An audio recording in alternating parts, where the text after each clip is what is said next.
Bonjour à tous et à tous et bienvenue pour cette nouvelle vidéo donc, sur la présentation de la manette Xbox Series X. Donc comme vous pouvez voir, on est sur un air déjà vu, donc on est sur un terrain complètement connu.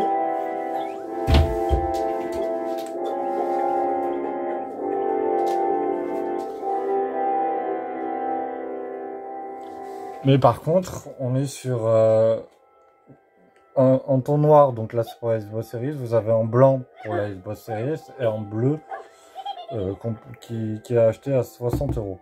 Donc vous voyez ici donc des grippes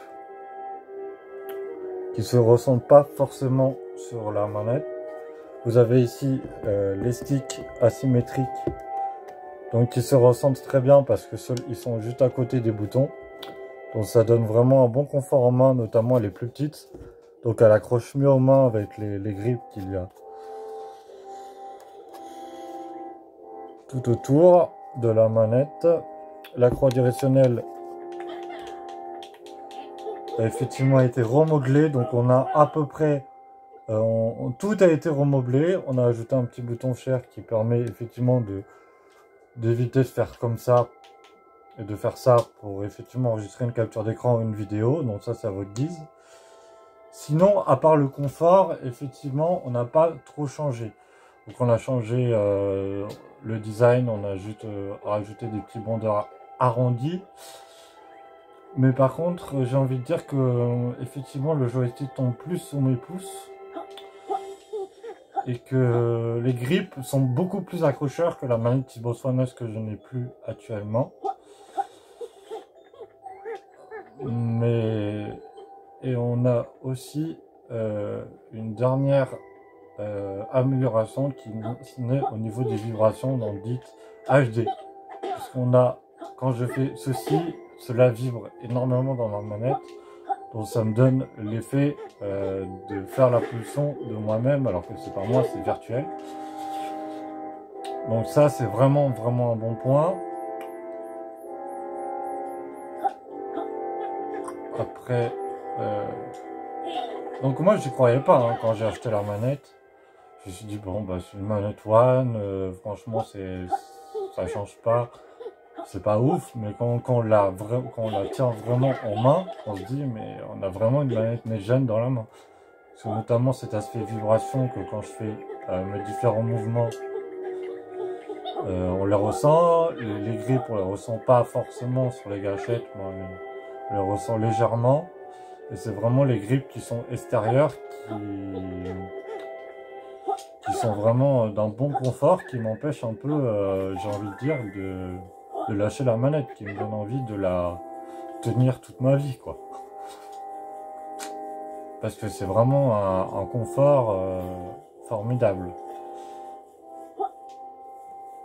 Donc oui, effectivement, on est sur donc oui, effectivement, Microsoft a fait le bon choix parce qu'on est sur un terrain connu, mais de la next-gen.